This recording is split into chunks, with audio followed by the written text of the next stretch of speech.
going to hear a conversation between an agent and Scott. First, you have some time to look at questions 1 to 5.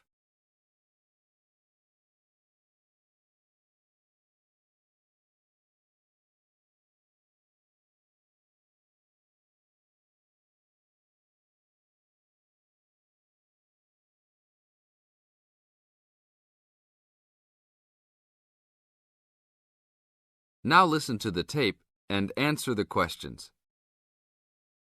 Howdy, what can I do for you? I'm here to ship some things back to China. Okay, we can do that. Shipping things back, eh? Have you lived there before? Yeah, I lived there for 3 years and came back 2 years ago. Now I'm going back to start my own business. Really? Did you ship things with us last time? No, I used a Chinese shipping agency. Well, I'll just let you know that rates have changed recently. So I don't know if they'll be comparable to what you paid before. It doesn't matter to me. My company's paying for it. Aha, then it's nothing off your skin, right? Okay, I'll need your name and where you need to go to pick up the items to be shipped. My name is Scott Linder, Linder, and I live in upstate New York, Saratoga Springs. Oh, sure, I know that place. I go to the races there. Great town. What's the zip there again? 770425. And the street address is 412 West Lake Road. 770425 Westlake, got it. And how big of a container are you going to be looking for? Well, I didn't have a container last time, and I don't think I'll need one this time. I think that I'll have about 6 cubic meters. We can get a subsection of a container then. How big is that? It's 2 meters wide and 3 meters long. 2 meters high, right? Yes, sir.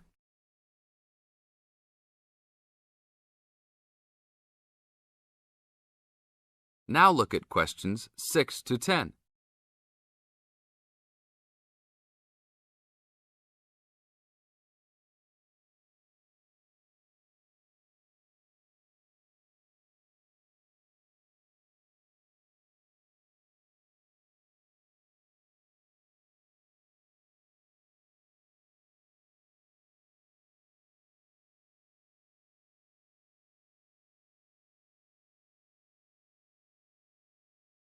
As the talk continues, answer questions 6 to 10. And for customs, I need to know what sort of items will you be shipping? Mostly furniture. But we'll also have quite a few boxes of books too. Any clothing? Nope, but we'll have some bicycles and wood that we use for a loft bed. Be careful with those bicycles. I hear bicycle theft is a big problem in China. Not if you know how to secure your bikes and where to store them. Well, good luck. How valuable do you want me to list the entire shipment as being? Let's say about $3,500. Great. Now you'll also have to go over to the customs department to check with them about shipping the wood over to China. I know there are concerns about termites, bugs, etc. No problem. It's the same wood I brought over from China last time. Then you should be okay. It's just a formality. And last of all, where would you like the shipment to be delivered? Well, I will live in Beijing, but let's ship it to Tianjin. My company will pick it up there. That's all right then. Have a nice trip. Thanks for your help.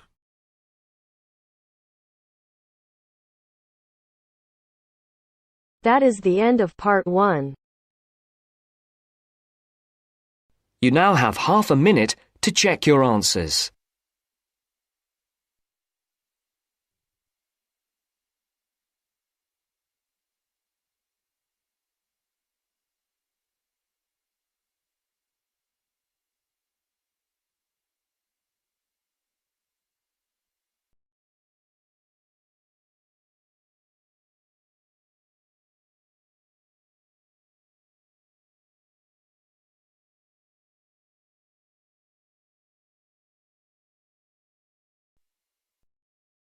Now turns to part 2.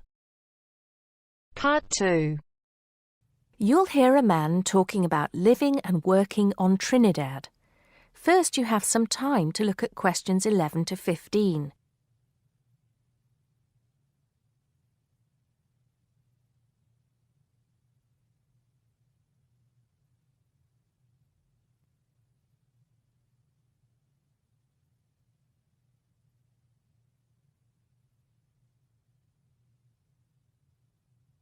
Now listen carefully and answer questions 11 to 15. Hi, I'm Steve Pinfold, and I'm here today to tell you about my gap year, which I took about 20 years ago. Unlike many students these days who go travelling or get some work experience between school and university, I decided to do something completely different after finishing my degree. I applied to work for a charity organisation. What it does is it sends people with particular skills to countries where those skills are needed. Apart from having some experience teaching English to summer school students, I didn't have any particularly useful skills, I thought, but luckily I was still accepted. I had to find the money for the flight, but you get free accommodation. I stayed with a family of 5. And you do get paid, but not much. It's a bit like pocket money, enough to get by. I worked in an orphanage and taught English at a local school. Where was I? Well, originally I was going to be sent to a village in India, but at the last minute the organisation decided to send me to Trinidad. Now, this is a fascinating place. It's an island in the Caribbean. Well, in fact, the country is actually 2 islands. The smaller one is called Tobago, which is connected somehow to the word tobacco. Anyway, there I was, a young white guy living and working on an island which is mostly a mixture of descendants from Africa and India. The Africans were originally brought over as slaves, and the Indians came later as indentured workers. That means they agreed to come for a specific time, but many of them stayed. There are also some Trinidadians of Chinese and British origin, though the native inhabitants were basically wiped out by colonialization. I myself felt completely accepted and had the time of my life. The language everyone speaks is English, so there was no problem for me there, but some concepts don't quite translate. They're pure Trinidadian. There's the term liming, for example, which means sitting around watching the world go by. Also, there's the famous carnival, when the whole island is taken up in playing mass. For a whole month, around February or March, it depends when Easter is, everyone's busy preparing costumes, practicing calypsos, soca and steel pan music, and most importantly, partying. Before you hear the rest of the talk, you have some time to look at questions 16 to 20.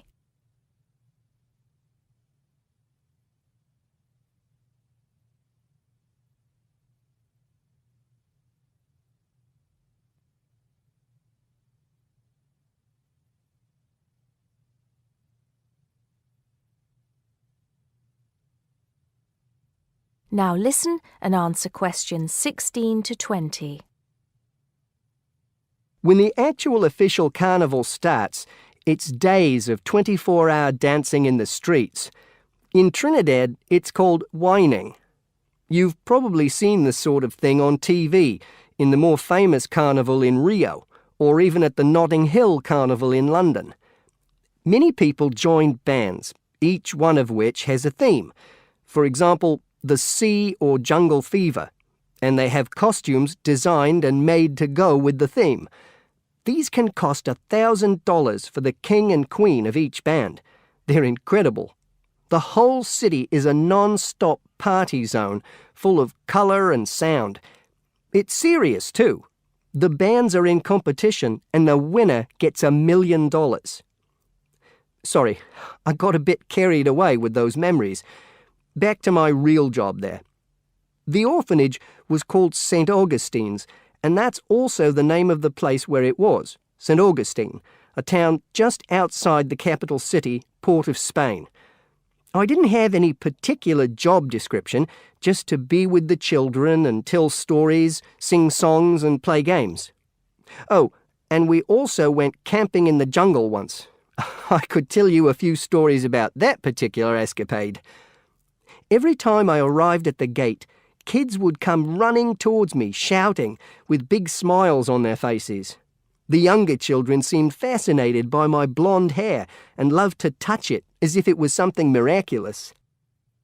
The English teaching I did 2 days a week in a primary school for 6 to 11-year-olds. The kids may have been poor, but they all wore neat and clean uniforms and were so respectful and enthusiastic. I've now been teaching for many years in different countries, and I still think those were the best students I've ever taught. What else did I do while I was there?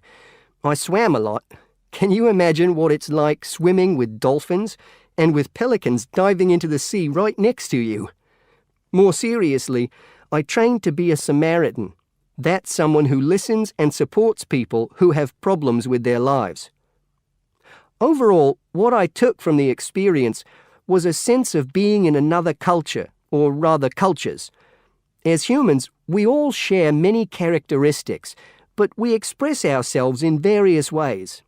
In Trinidad, there are lots of different communities and religions, and so many different kinds of festival to see. Hindu, Muslim, Christian, as well as some rather mysterious African traditions. There are quite a few Rastafarians too. Trinidad is, as Americans are fond of saying of their own country, a melting pot where everybody is greeted warmly. Go and see for yourself. I'm not sure how it's changed since I was there, but I'd love to find out. That is the end of part 2. You now have half a minute to check your answers.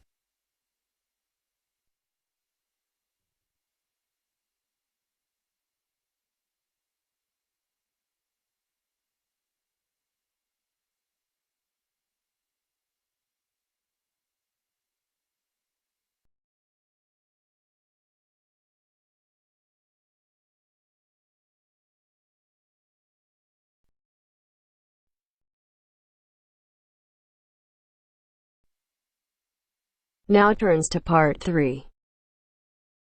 Part 3. You will hear a conversation between Helen and her tutor. First, you have some time to look at questions 21 to 25.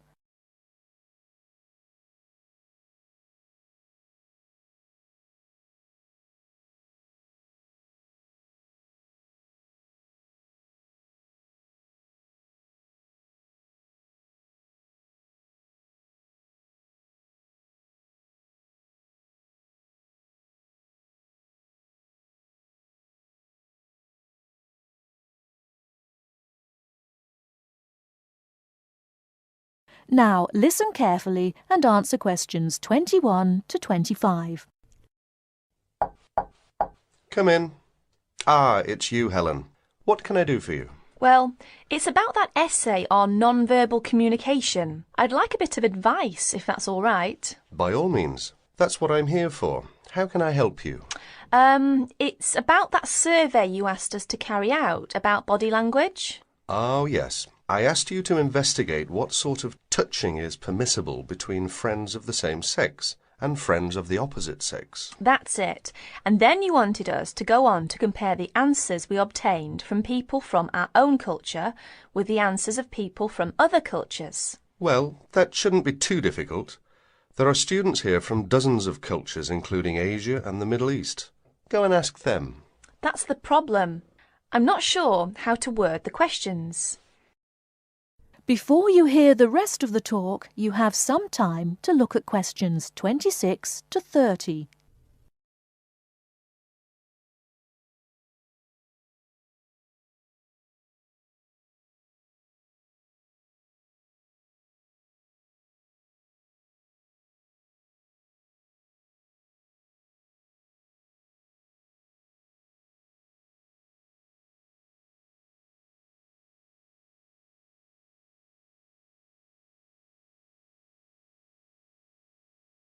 Now listen and answer questions 26 to 30. Go and ask them. That's the problem. I'm not sure how to word the questions.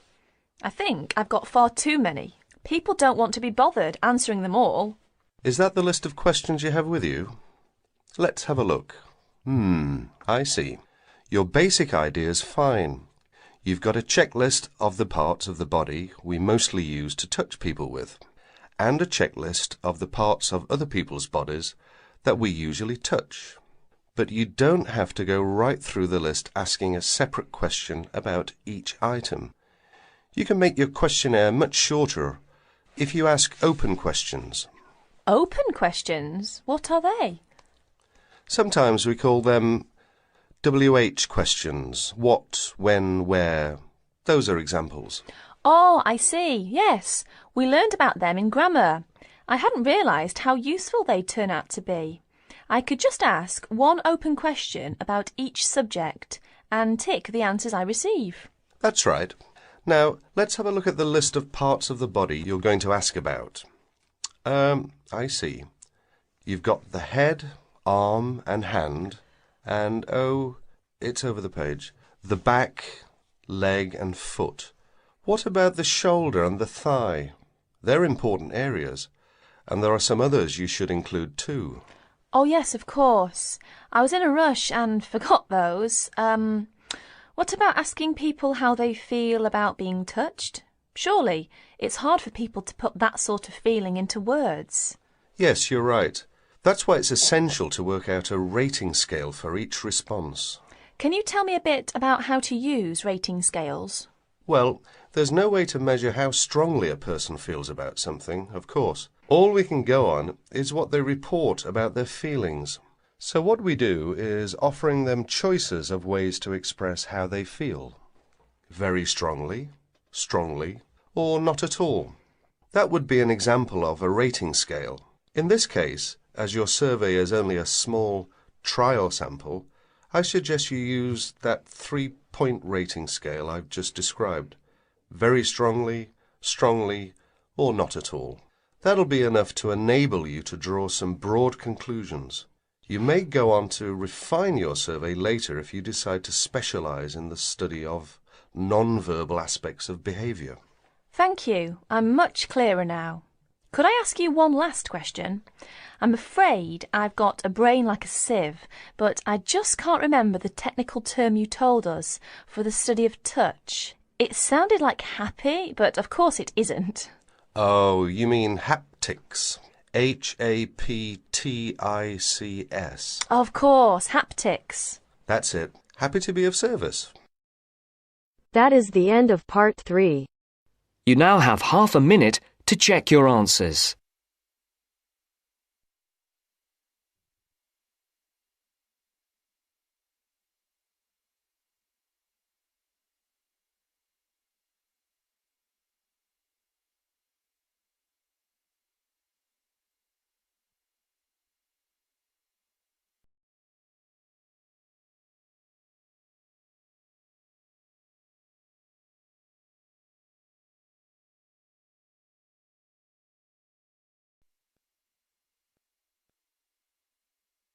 Now turns to part 4. Part 4. You will hear part of a lecture about how adults and babies communicate. You should answer the questions as you listen because you will not hear the recording a second time. First, you have some time to look at questions 31 to 40.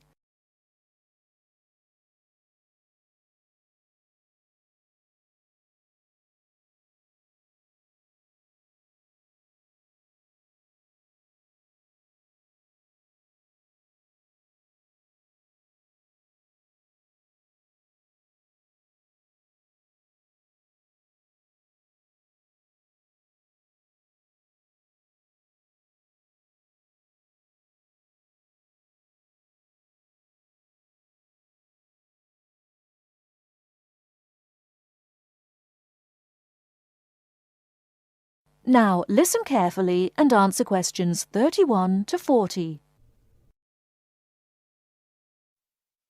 Hi, I'm Emma Bailey, and today I'm going to be talking baby talk.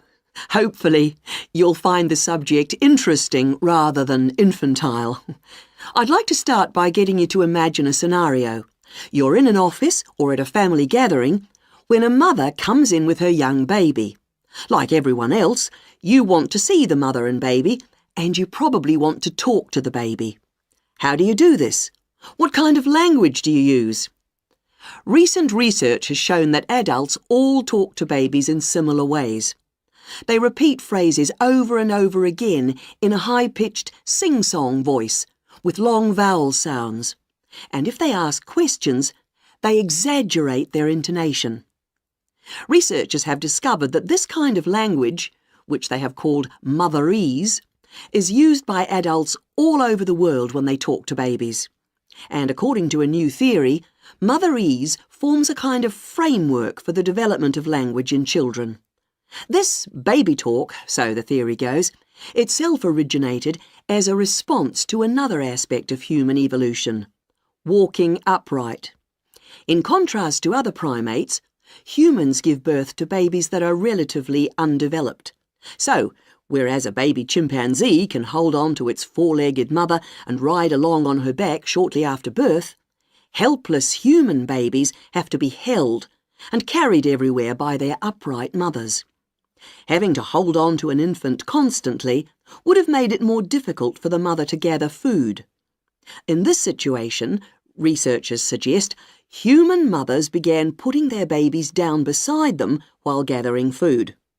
To pacify an infant distressed by this separation, the mother would talk to her offspring and continue her search for food. This remote communication system could have marked the start of motherese. As mothers increasingly relied on their voices to control the emotions of their babies and later the actions of their mobile juveniles, words emerged from the jumble of sounds and became conventionalized across human communities, ultimately producing language.